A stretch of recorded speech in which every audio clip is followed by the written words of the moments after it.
viewing race disparity in the youth justice system. Matthew Thompson reporting. Mark is taking issue with me over Dancing Queen being number one in 1976. He says Elton John and Kiki Dee were.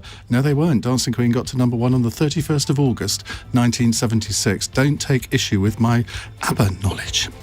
Now, cross-question in a moment. Mark Harper will be with us, Conservative MP for the Forest of Dean. Jonathan Porritt, the environmentalist and author. Afua Adom, the broadcaster and author. And Olivia Utley, assistant comment editor at The Telegraph. They'll all be joining us too to take your calls. The lines are open.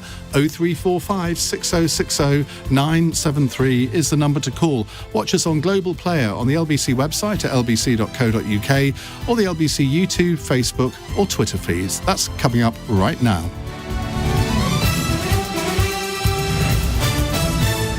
On your radio, on Global Player, and Play LBC. Leading Britain's conversation. This is LBC. From Global's newsroom at 8 o'clock. A COVID-19 vaccination booster programme could begin for 32 million people in Britain in the autumn. First in line would be the most vulnerable, including the over 70s and health and care workers. Here's the Health Secretary, Sajid Javid. Today we have received interim advice from JCVI, that's the independent scientific advisors to the government, and they are supporting that campaign and they back our plans, which are to roll it out from September this year onwards and really to do what it takes to keep the virus at bay. Bill Cosby's sex assault conviction has been overturned by Pennsylvania's highest court.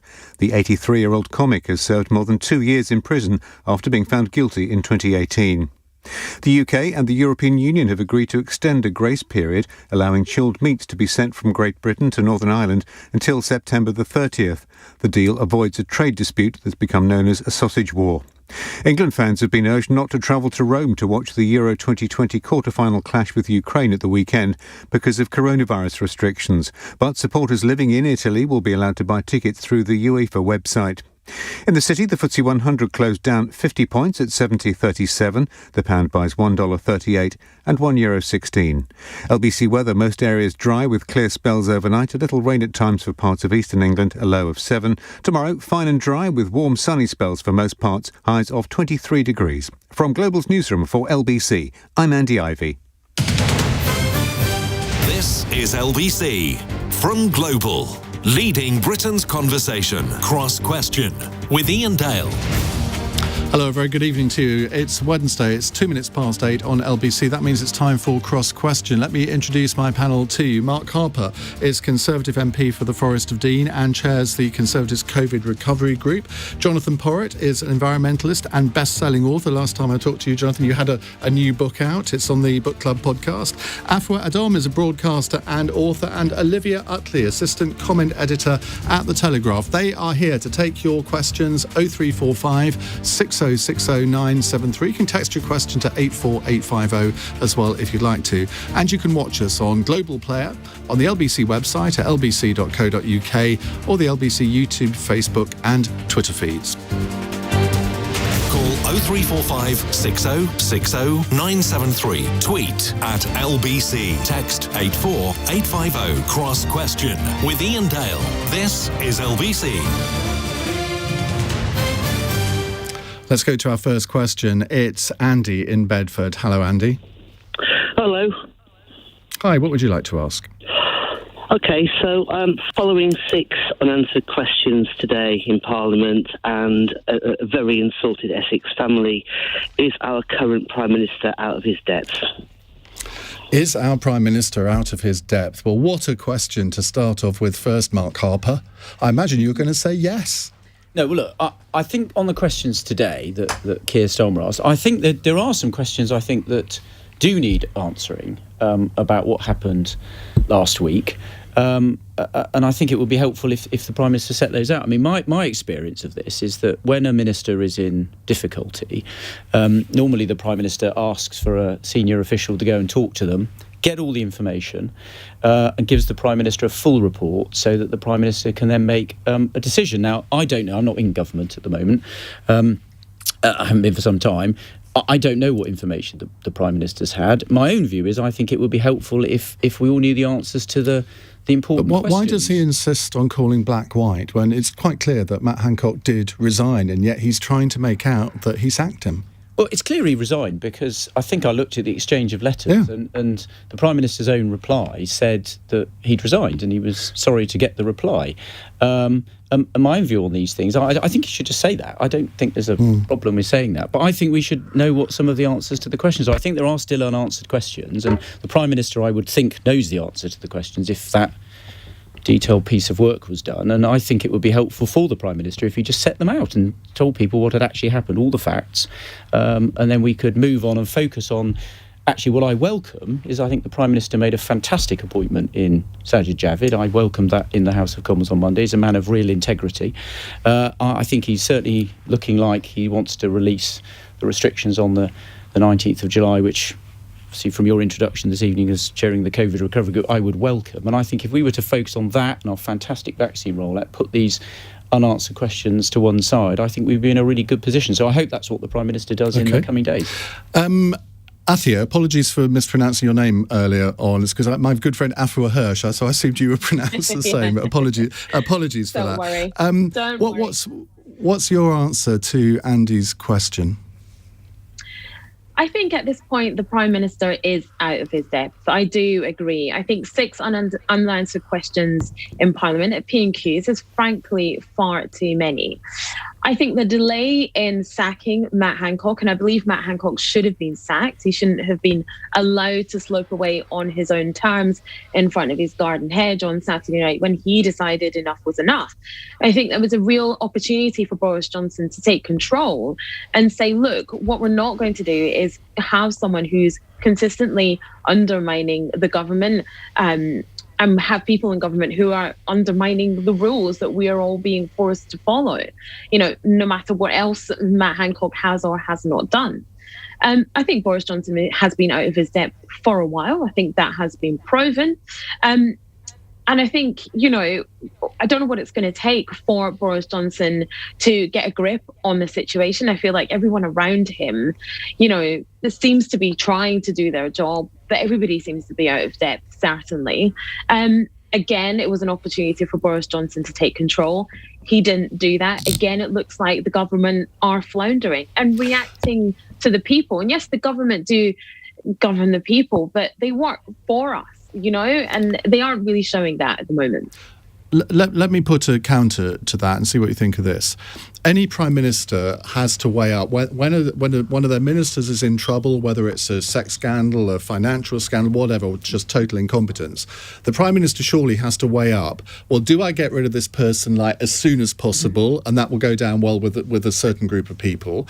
Or do I stand by my minister? Because if I get a reputation of just sort of firing someone at the first whiff of gunshot, that's not going to send a good signal to the other ministers who are not going to be loyal, and also the people who want to be ministers in the Commons. So there's always this dilemma, isn't there, when the media is in full cry calling for a minister to go. Now, I completely accept your argument here that, well, he had broken the rules, so it does seem a pretty obvious case. But do you understand why he might have delayed that? I do. I understand on 2 levels. First of all, because, Boris Johnson's not squeaky clean himself, so he didn't want to seem hypocritical. And yes, he's also not a person... yeah, true. And yes, he's also not a person that likes to just fire his ministers and his staff straight away. Yes, we know that about him. However, I think on this particular point, because COVID is such an emotive issue, isn't it? And also when we think about what thousands of people have went through, what thousands of people denied themselves, what thousands of people were being told not to do, what Matt Hancock was telling us not to do while doing it himself, it just beggars belief that he managed to even stay in the job another 24 hours after he did. So yes, Boris Johnson may not be quite reactionary in that way. And it's good not to be too reactionary. It's good to take time and think about things. You don't want to just be hiring and firing government ministers left, right and centre. However, you do want to look like you've got a handle on the situation. Okay. And in this instance, he didn't. Jonathan Porritt, the question was, does today's PMQ show the PM is out of his depth? Just following up on what Afua said there, loyalty is considered a good thing in most areas. And you don't see a lot of loyalty in politics, do you? Do you have any sympathy for the situation that Boris Johnson was in? Or do you think, well, look, we know what he thought about Hancock because of Dominic Cummings' text, so why on earth was he so reluctant to get rid of him? I don't think any one Prime Minister's questions will demonstrate that our Prime Minister is or isn't out of his depth. But I think what was quite clear today, and in many earlier instances, is that he is finding it increasingly difficult to give anything even vaguely resembling a properly transparent, accountable set of answers in these difficult conditions, difficult circumstances. And that's really worrying for our democracy. I have to say, we've got a Prime Minister now who seems inclined to go to a less than honest, transparent answer whenever he can, rather than a transparent and honest answer. And I'm not saying he's quite in the same league as Donald Trump, but I have noticed that people are racking up the number of lies or half-truths which he is now telling on a fairly regular basis. I think that is corrosive in our political system, and the fact that Keir Starmer is finding it extremely difficult to deal with that in PMQs and in other circumstances, I think is worrying. Why do you think it is that his personal ratings, and indeed those of the Conservative Party, still seem to be, well, very good for a midterm government? No, it's sort of half mystifying, and I guess it half makes sense, because I think people, probably an awful lot of people, factored that in when they decided to give him a go and break a mould, if you like, and have someone who they knew was, how do you want to put this, a bit of a wide boy, let's say, who didn't exactly come into the role with a completely squeaky clean reputation and was known to have stepped off the straight and narrow on many occasions. So I think they probably were expecting it and are not punishing him for it at the moment. Olivia Utley, what are Telegraph readers saying about this? I don't know if you get to read the letters that come in and the emails, but I imagine they might make quite interesting reading over the last few days. Yeah, I do read them, and they do make very interesting reading. Telegraph readers, on the whole, very much like Boris Johnson. The letters that we've been getting sort of up until now mostly sort of show people who think that it's an intelligent man doing his absolute best in a very difficult situation, and on the whole doing pretty well. They mostly think that he has got he's just about tough enough on his sage advisors. They get the impression that he's not too much of a lockdown dove, so sometimes he's not quite firm enough, but sometimes he's. But I think, well, from our letters pages, it seems as though he did misread definitely the Conservative Party and I think the country on this occasion. Yes, I see what you mean about loyalty, and I see what you mean about holding on and waiting until it's completely clear what's happened. But in this situation, we saw that photo in The Sun. It would have taken a 10-minute call with Matt Hancock to work out exactly what the situation was. And after that 10 minutes, he should have gone. He should have been sacked. But does it also show that he fundamentally misread the mood of his own ministers and MPs? Because as I understand it, at Saturday lunchtime, Matt Hancock was still insisting he was staying, and it was only when the chief whip, and Mark has been a chief whip, so he will have had these kind of conversations, the chief whip said, look, I've had 80 Conservative MPs, and this, I'm only taking this from reports, that say they have no confidence in you any longer. I was getting texts on Saturday afternoon from several government ministers saying he's got no support in the parliamentary party. There was nobody coming out on programmes like this to defend him, which often does happen when a minister is in trouble. He only went because he knew that he'd lost the party.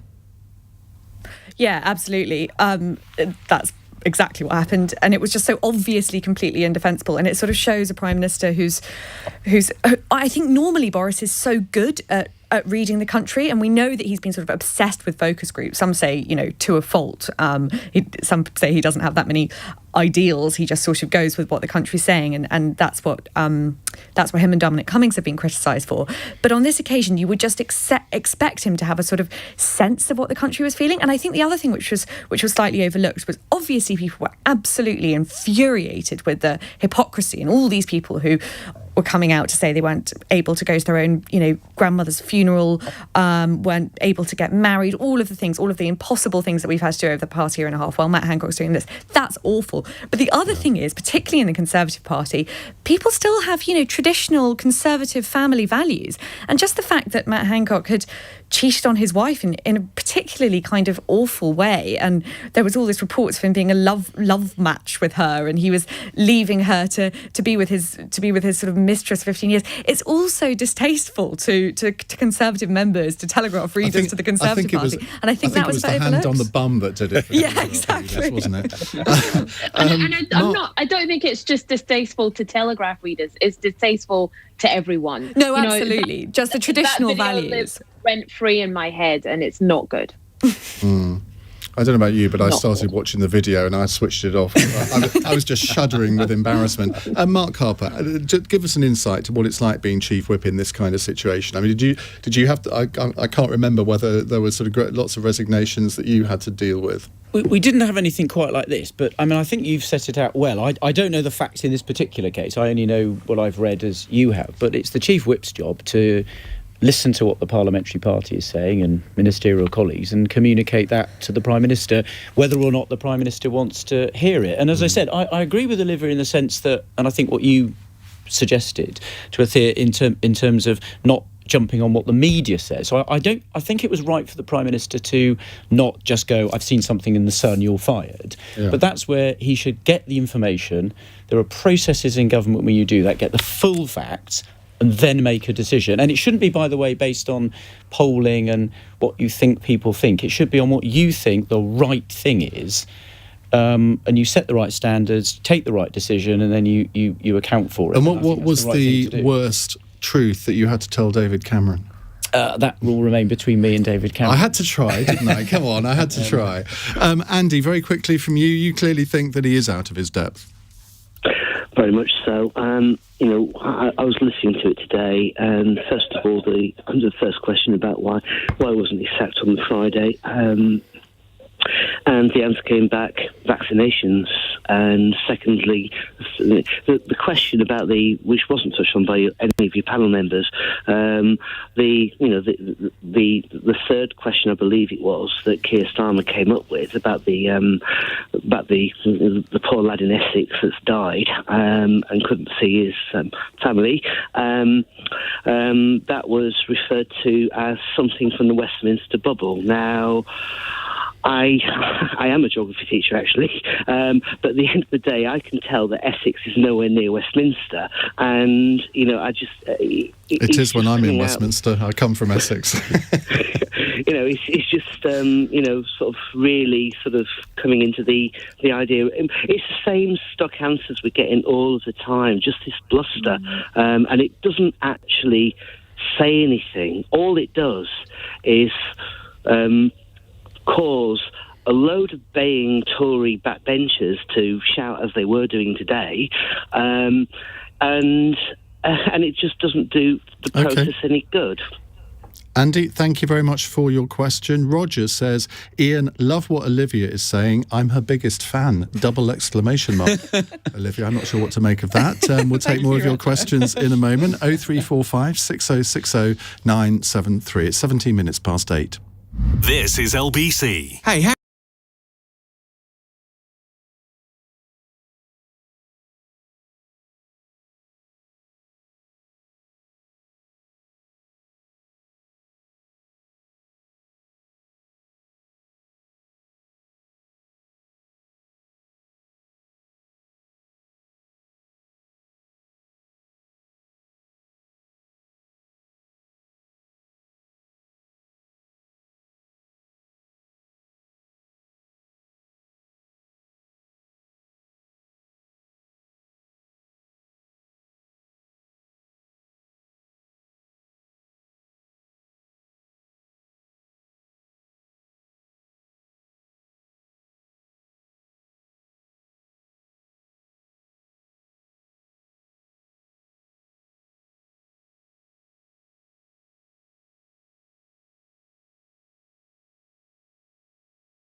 It's a very good humoured cross question so far with our panel Mark Harper, Jonathan Porritt, Afua, Adom and Olivia Utley. Let's go to Andrew in Newcastle upon Tyne for our next question.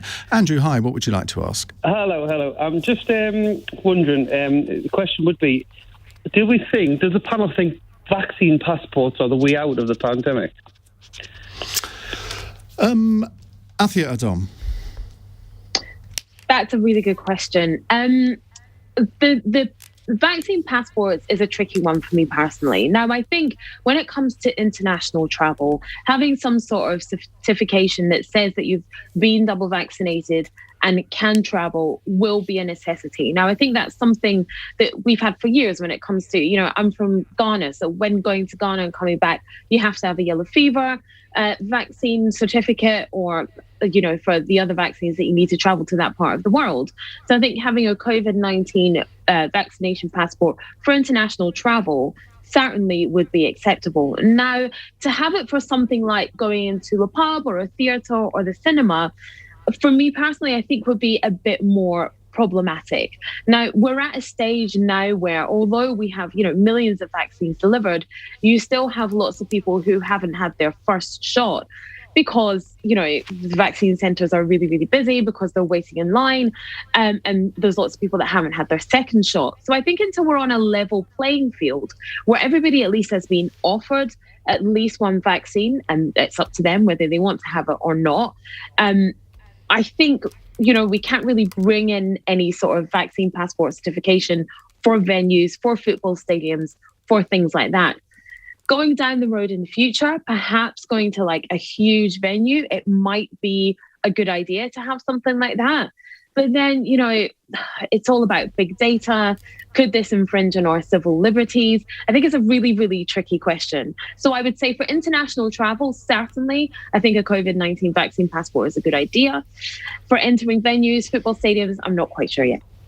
And the government seems to be backing away from the idea of COVID passports sort of within the country. Is that something you welcome, Mark Harper? It is, yes. Answering Andrew's question directly, the answer is two parts. International, then I think they are going to happen because other countries are going to require them, and that is up to other countries. And if we want to travel, we'll have to have them. Domestically, I think they're a very bad idea. I don't understand really what the point of them is, because if you have a very high level of vaccine uptake, and we've got probably the world's highest level of uptake of vaccine in this country, if the vast majority of the country is vaccinated, a vaccine passport domestically doesn't get you anything, because the vast majority of people are vaccinated. It'll reduce transmission, but most importantly, it reduces people becoming ill, having to go to hospital and dying. And the only people that are susceptible to that are people who've chosen not to. So I'm very much against it. Thea mentioned, the take-up. Well, the fact is it's mixed across different groups of people. We know, for example, that many people from ethnic minorities have taken up the vaccine at a much lower level. Now, we need to fix that. But it is rising, actually. If you look at the figures, it is rising. But the point is, if there's a differential, then this then becomes a tool for discriminating against people. And I'd be against that. But the main reason I'm against it is I don't see what it buys you if you have a very high level of vaccination. So I think the government's right to have it for international travel, but I don't think it should deliver it domestically. And I think it would struggle to get it through Parliament. So I don't think the opposition parties will support it. And I think there are enough Conservative MPs of my way of thinking that I don't think the government will get it through, which is probably why they're backing off. Jonathan Porritt. Yes, I think I agree with that, Mark. It's absolutely inevitable for international travel. And in fact, for the very small number of countries that aren't already thinking clearly about their international travel opportunities, so the bubble between Australia and New Zealand, for instance, there's just no way countries like that are going to open up without having a vaccine passport. And we've heard today that Malta, even though it's now been put on the green list, they've said, no, your NHS app proof isn't enough. You've got to have a letter. So each country is going to behave probably very differently. Yes, and I think that will, in time, require some standardisation. And I think, as far as I know, IATA, the International Air Travel Association, is already giving advice to ensure that you don't have this crazy situation where you have to do many different things for different countries. So I think that's inevitable, and I think it's a good thing. I think it will actually help restore some confidence for people who do want to travel internationally.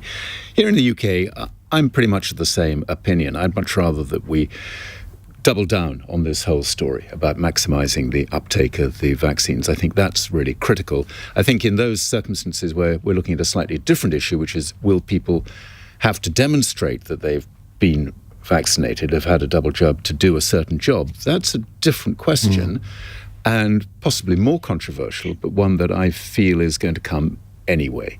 But on the actual needing to demonstrate, needing to put forward a proof of double vaccination for domestic venues and events, I think that's a long way away. Olivia, Utley, I realise I've come to you twice last in the panel. I promise you that I'm going to come to you first on the next one. What's your answer to Andrew in Newcastle? Are COVID passports the way out of the pandemic?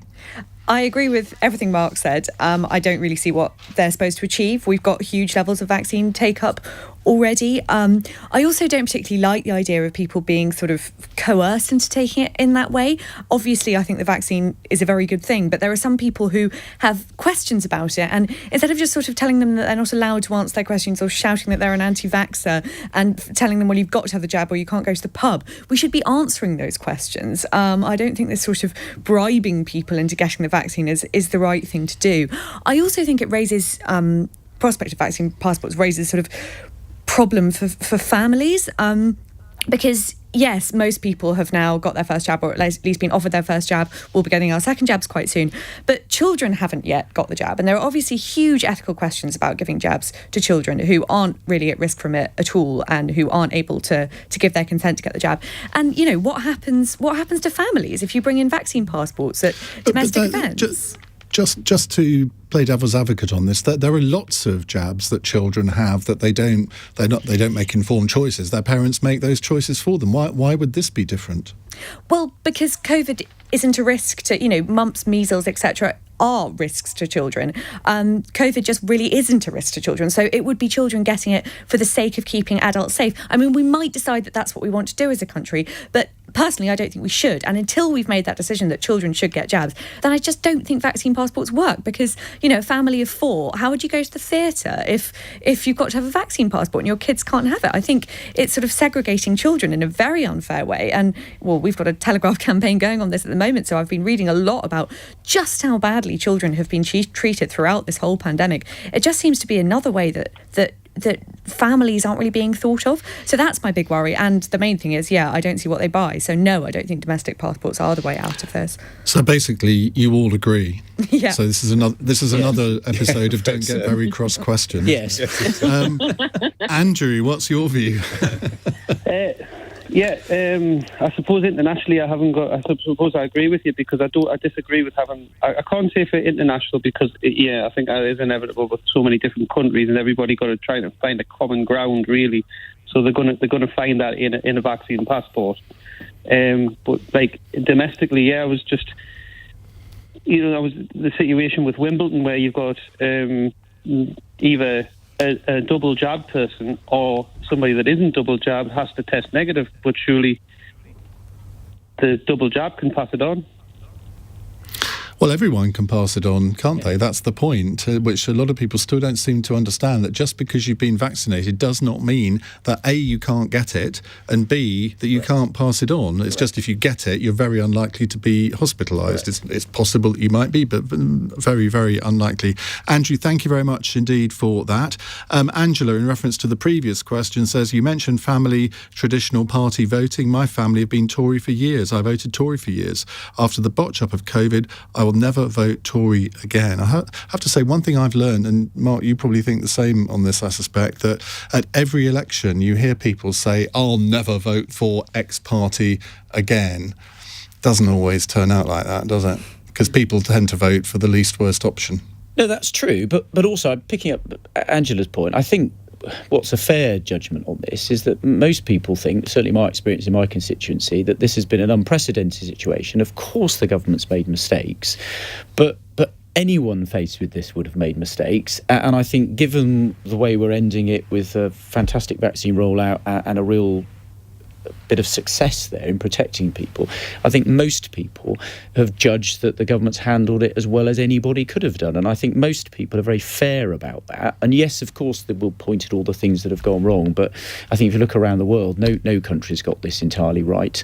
And I think we've got a lot to be proud of, but obviously some things have gone wrong, and I think people have made a fair and balanced judgment about that. I think I'd be careful about defining people there, Mark. There are an awful lot of people who would not make that definitive judgment. No, not everyone, obviously, but the government's record. A lot of people have, and I'm just judging it on people I talk to in the constituency. Not all of whom vote Conservative. People on both. We'll see. It would be good to have a proper inquiry, wouldn't it, so that we could actually put some of these things into the public domain, rather than delaying it for another year, so that nobody needs to get too embarrassed, because it'll be 2 years before the inquiry lands, and everybody's safe by then, Mark. It's a bit like vaccinating your way out of a possible reputational implosion. Well, on the inquiry, I'd be perfectly happy if it started earlier, but actually I think the important thing with the inquiry, it won't be the report, actually, that's the piece of scrutiny. It'll actually be the giving the evidence, and the evidence is going to start happening next year. So I don't think you have to wait for the report. It'll be people being questioned about how they've conducted. We know how your managers will play all of that, Mark. How the Prime Minister's managers will play all of that. Yes, it's too early. Are you being cynical, Jonathan? I am being cynical, because this is a very cynical ploy. And everybody who has been affected by the pandemic, and indeed have seen family, friends, loved ones die, are absolutely furious about this pushing off the date for the inquiry. OK, 0345 6060 973 if you'd like to put a question to our panel. They're all here with me until 9 o'clock this evening. It is 8:31. Andy Ivey has the LBC News headlines. The death has just been announced of the former US Defence Secretary Donald Rumsfeld. He was 88 and oversaw the Pentagon's response to the 9/11 attacks, sending forces to Afghanistan. Bill Cosby's sex assault conviction has been overturned and he's been released from prison. Pennsylvania's highest court says the TV star should not have been convicted over an encounter in 2004. Millions of vulnerable people in England could be getting a coronavirus booster jab from September. The programme will coincide with the rollout of the flu vaccine and start with the most at-risk groups. LBC weather, most areas dry with clear spells overnight, a low of 7. Tomorrow, fine and dry with warm sunny spells for most parts, but there's the chance of an isolated afternoon shower in southern England. Highs of 23 degrees. This is LBC. With more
8:45. Our panel tonight is Mark Harper, Conservative MP for the Forest of Dean, chair of the Conservatives' COVID Recovery Group. Jonathan Porritt is an environmentalist and author.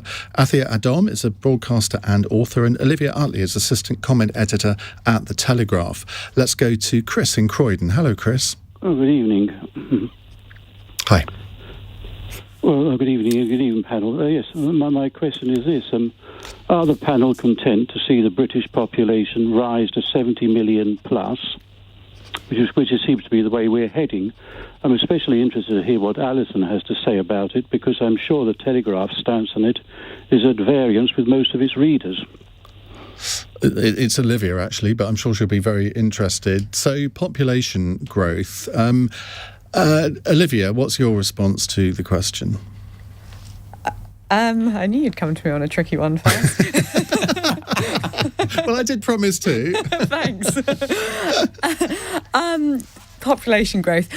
I think that, I'm not too worried about population growing. I think that we have the biggest problem that it looks like we're facing at the moment is the population aging, and we're not going to have enough young people working to pay for our very expensive, absolutely crippling, in fact, social care bill, pensions, etc. So I'm not too worried about more people coming into the country to work. Yes. I mean, people say, well, the country's full up, and whenever they say that, I say, well, have you looked at actually the percentage of the land space that is actually built upon, and it's somewhere between 7 and 9%. So, okay, you have to build all the infrastructure to cope with extra people, whether it's through immigration or whether it's through a rise in the birth rate or whatever. But to say we're full up is not correct, is it? Well, no, exactly. And we know that we've got so much green belt land which is used for golf courses and stuff, which obviously could be used for housing. And yes, we need to build the infrastructure, but that brings jobs. I'm not too worried about population growth. I think there is a problem, of course, with, I think, quite a lot of the time when people talk about population growth, and I know this is often true of some of our readers who write in and say that they don't dislike the people being there. It's just that so much of the housing that is built to house people who come to this country is hideously ugly, and that's where a lot of the sort of NIMBYism comes from. And I don't particularly like the word, the people who say it's not in my backyard. Well, fair enough, not wanting a hideous housing estate in your backyard. I think a lot of the problems that people feel about population growth would be eased if it might sound a bit ridiculous, but if we had sort of more attractive architecture in this country, and if we thought better about planning and thought harder and more sensibly about long-term housing planning, I think we could just create sort of prettier Britain, and then I don't think people would mind if we had to build more schools, would have more working people, and as you say, there is plenty of actual space in the country.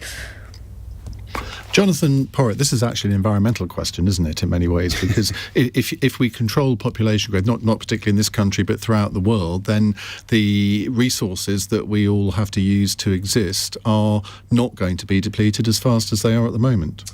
I wouldn't use the word control, Iain, but I would use the word manage, because from any perspective, the fact that the world population continues to grow and will grow through to 2050 at least, and possibly to the end of the century, is really problematic. As David Attenborough keeps on reminding us, every single problem that we are trying to deal with today globally is worse by virtue of continuing population growth. With a focus on the UK, which is what the question was about, I think Olivia's a little wrong in assuming that people who read the Daily Telegraph don't care about this. This is an issue that crops up a lot amongst people who are concerned about the impact on the countryside in general and on congestion in general, particularly in the south and the west of this country. They really are. And with some justification, frankly, because you can see what's happening right now. We have no prospect whatsoever of meeting our housing target at the moment. We continue to fall short on that target.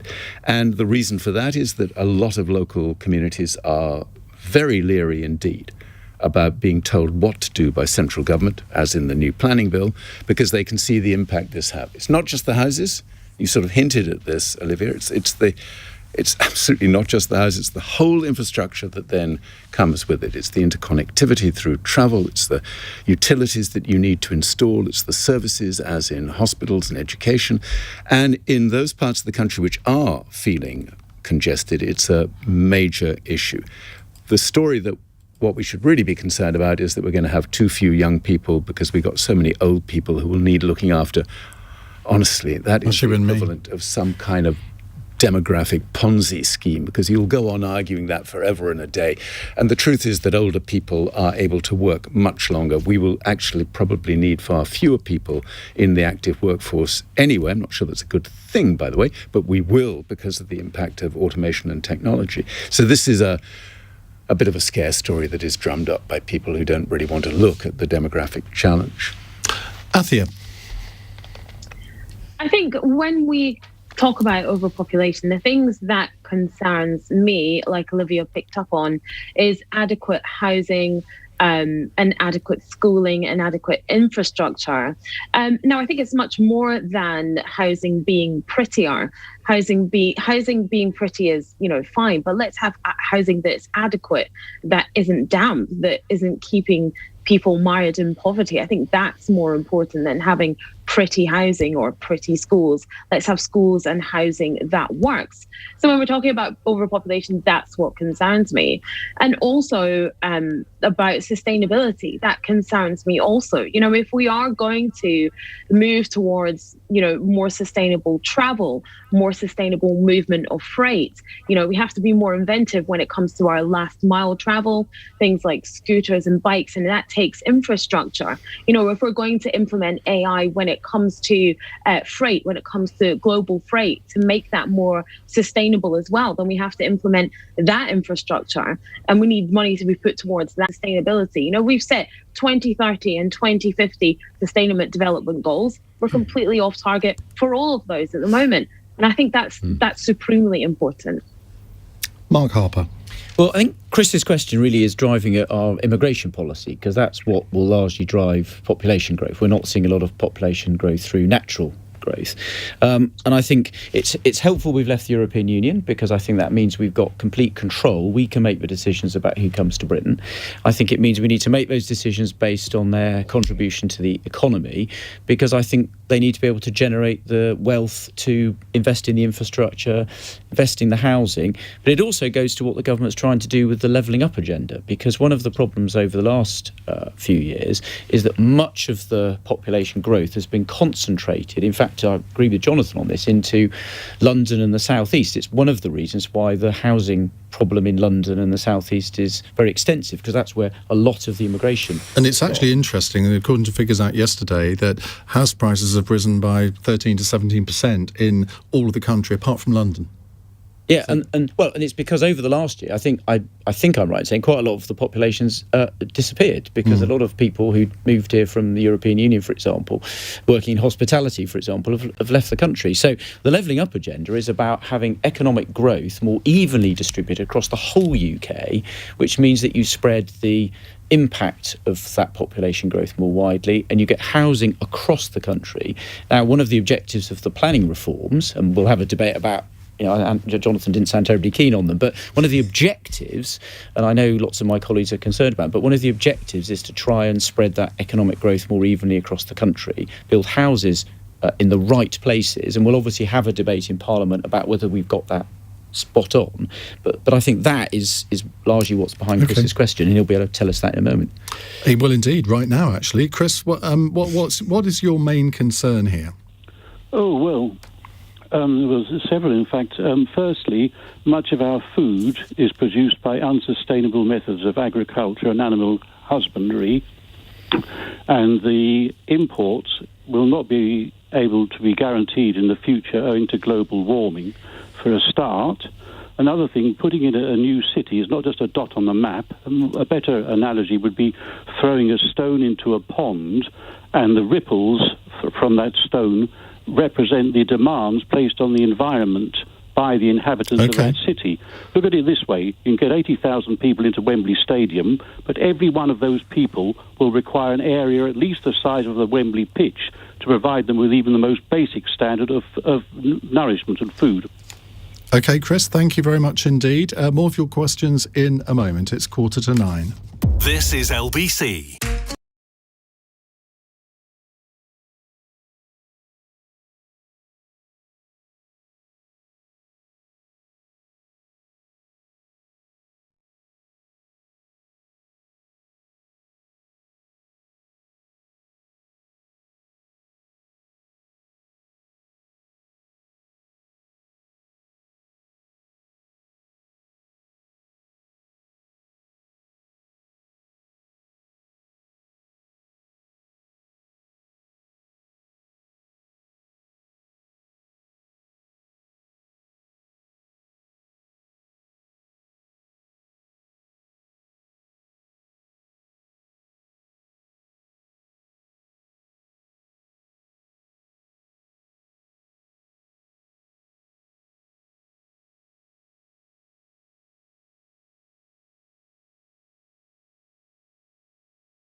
Olivia, Utley, Afua, Adom, Jonathan Porritt, Mark Harper with us taking your calls. Let's go to Shelley in Ealing. Hello, Shelley.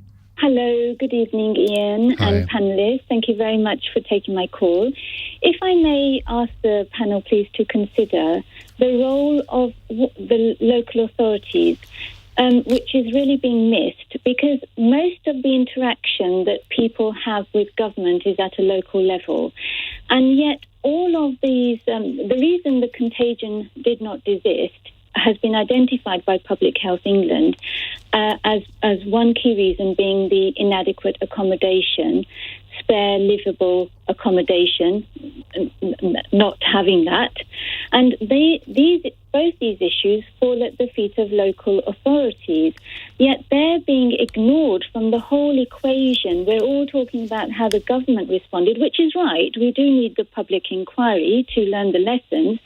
But the main reason why we're suffering the pandemic so badly is because the infrastructure wasn't in place through the spare room facilities, through the inadequate I need you to get to your question, Shelley. Sorry, and so basically it's the local authorities. Why are they missing from the equation? Why aren't we considering their inadequacies in all of this? Thank you. OK, Shelley, thank you for that.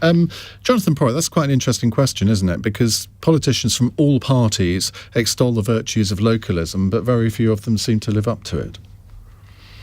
Yeah, it's interesting, that question, Shelley. I must say I'm a bit surprised by it, to be honest, because I think when local authorities have been given the opportunity and the resource, to play their part in addressing the pandemic and what needs to be done, they have absolutely fulfilled the role that was asked of them. Indeed, there are those who believe that one of the government's biggest mistakes, amongst many in handling the pandemic, was that it chose to do a top-down, privately outsourced to the private sector track and trace system right from day one, instead of saying, let's utilise the really competent, tried and tested public health infrastructure at the local level and empower that from day one. And they didn't do that. Of course they didn't do that because there was no money to be made out of it for anybody. So that wouldn't work. But now most of the track and trace stuff has moved to local authority control, particularly in the big cities, and is working better. I'm not saying it's working brilliantly yet, but it is working better. So I don't agree with your supposition, Shelley, I'm sorry to say, and I would take a localist line here, if you like, that if you empower and resource, because don't forget the damage done to local authorities by the government hacking back their budgets by somewhere between 30 and 40%, depending on which part of the country you live in, or whether you're a Conservative-controlled authority or not. If you empower and resource, local authorities on the whole are more than up to doing a job of this kind. I'm going to ask for shorter answers on this question. No, well, that was admirably concise, but I want to get another question in as well before we reach 9. Olivia Utley.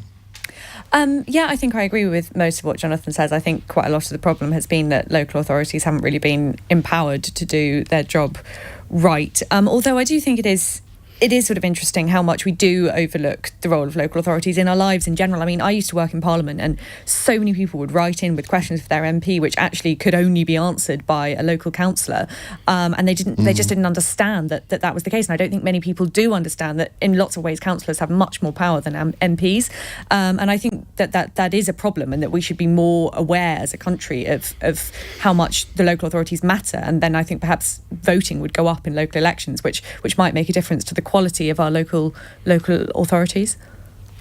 Afua?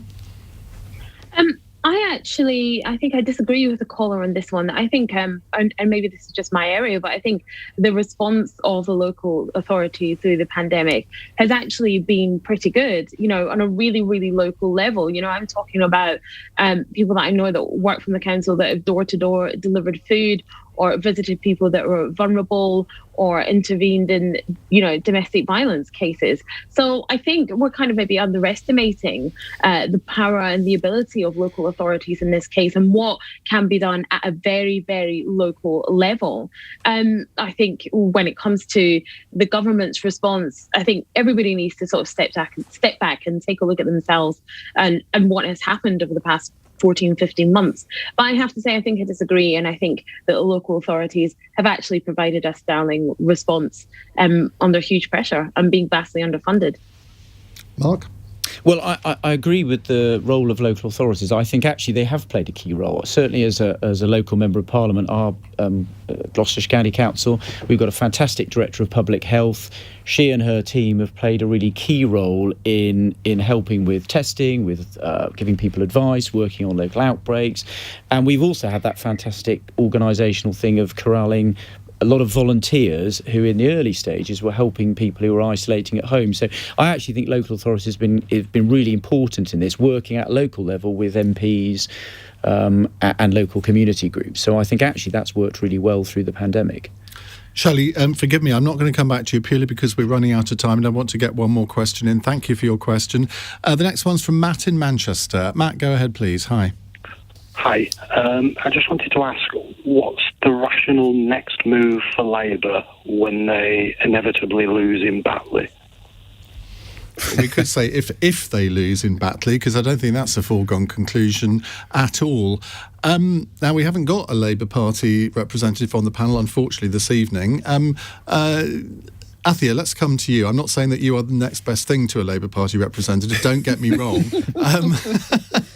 But what do you think? Next to Keir Starmer, I probably am. Let's be really honest. Look, I think the next logical step for the Labour Party, apart from installing me as leader, is installing someone else as leader, because the Labour Party have never been as much in the doldrums as they are at the moment. And what we need is a viable, believable opposition party, and Keir Starmer is not leading that at the moment. What will happen in the by-election, I can't tell. I'm really not sure. But I think whatever happens, the Labour Party, again, need to take a long, hard look at themselves. I mean, there was a survey out today that said that, 60% of people or something like that thought that Andy Burnham would be a better Labour leader than Keir Starmer. Like I said, I think my daughter will probably do a better job than he does. So the Labour Party needs new leadership. They need to be revitalised and to become a really genuine opposition. Olivia. Yeah, I think I agree that getting rid of Starmer would probably help a bit. Although I actually have to say I feel quite sorry for him. I think he was sort of always going to fall on his face, because he was always going to be that sort of after Jeremy Corbyn, the path to making Labour more electable. But I think we need some sort of imagination at the top of Labour. I think, all Starmer's really done was this thing which began as sort of constructive opposition, but ended up as just kind of saying what the government was going to do moments before they did, and then saying Boris Johnson should do this, and then he says it, and then he's like, oh, you didn't do that early enough, which isn't very sort of imaginative, interesting opposition. Andy Burnham, I mean, maybe...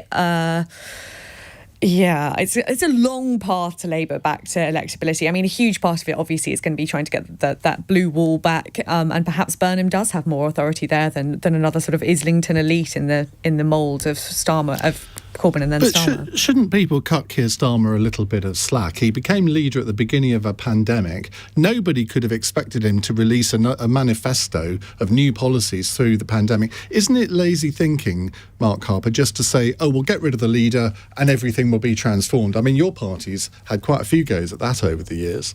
Yes, I think it is. I mean, my analysis would be slightly different coming at it from where I've been on challenging the government on COVID. I think one of the problems with Keir Starmer is that he is supposed to be the leader of the opposition. And yes, it's difficult in a pandemic, but even if the Labour Party were to have ended up agreeing with the government on lockdowns and all the decisions it's made, it's still the job of the opposition to ask the government tough questions, challenge them, and force the government to set out its thinking and its reasoning. And I have to say, that job has largely fallen to me and my colleagues on our side of the House of Commons. Keir Starmer's basically agreed with the government. The government's said what it's going to do. Before it's laid out any of the details, Keir Starmer said, yeah, we'll go along with that, asked no questions, not insisted on debate in the House of Commons. And I think that's been a real weakness. And that means on the central political issue of the whole of the last year, the whole of the period he's been leader, I don't think he's really been asking the right questions and showing what he's for, and it's not surprising, therefore, voters have concluded that they might want to change. Well, Jonathan, you're sort of above party politics, so play the role of political commentator now. How do you analyse his situation? Well, I'm a member of the Green Party, yes, and I am therefore very committed to electoral reform. And from my perspective, the idea of swapping out one leader and bringing in another in the Labour Party is just going to conceal reality. The Labour Party is unelectable probably for as long as one can imagine into the future. The next leader, if not Keir Starmer, needs to encourage his party to pass an official... His party? His party. Labour? Yeah. The next leader needs to encourage his party, as opposed to her party. Keir Starmer has... Oh, OK. Good Lord. I take it back. Yeah, you're not trying to pick me up on that. Well, I just thought if I didn't, someone else would on Twitter, so I just saved you the pain. Needs to persuade his party to support a motion for electoral reform, official Labour Party support for a referendum on electoral reform, and then they need to spend all the time they've got left between now and the next election negotiating a progressive alliance. OK, final text for you. Lucy in Brentwood, what's the naughtiest thing our panel have been caught doing at work? I can't imagine what inspired that question. Mark Harper. Well, as a former... Is there a camera in the Chief Whip's office? Well, as a former government Chief Whip, if anyone's watched House of Cards, they'll have seen lots and lots of references to Chief Whips getting up to, sort of murder and lots of sex. And in my experience, it's very dull. And none of that... I thought you'd say in my experience it was just murder. And well, it's funny you say that. I always used to say I'm tempted from time to time, not by the sex, by the murder, but then you think about by-elections and you sort of think better of it. So I'm afraid it's much more dull than that in Parliament. And I suppose my answer to Lucy would, I've never been caught. Doing what? Ooh. Well, that's for you to guess. Olivia Utley. Yeah, I think of something which I don't think I should say, which I wasn't caught doing, so I won't count that. I once hosted a sort of house party in my office after work hours. It was a kind of shared working space, but it was very much an office, and I sort of invited about 20 people, and it got a bit out of control. And but then our boss turned up, and he'd brought a few people along as well, attempting to do the same thing. So it was all right in the end. But yeah, hosting a house party in my office. Afua, Adom. I fell asleep while on air, believe it or not, while I was doing a hit. As a correspondent, I'd just done a really long night shift and I had to go on air at the end, and I fell asleep on camera. I just nodded off. Yeah. I did that once, but luckily it was in a break. Jonathan. So Forum for the Future, my organisation, is obviously a very right-on sustainability organisation, and I got into terrible trouble by putting recyclable items into the general waste bin. Twice. Crazy. It's a capital offence in the Green Party, that is. Easy dude. Well, unfortunately, we've run out of time, so I can't tell you what mine is. Thank you all very much indeed for joining us. Olivia, Utley, Afua, Adom, Mark Harper and Jonathan Porritt. Next week, on Monday, we're going to have a youth version of Cross Question. All the panellists are going to be under 23. Don't know who they are yet, but tune in and you'll find out. You're listening to LBC. I'm Iain Dale. It's 9:02. On your radio, on Global Player, and Play LBC. leading Britain's conversation. This is LBC. From Global's newsroom, Bill Cosby has been released from prison in the United States after his sex assault conviction was overturned. The 83-year-old TV star was found guilty in 2018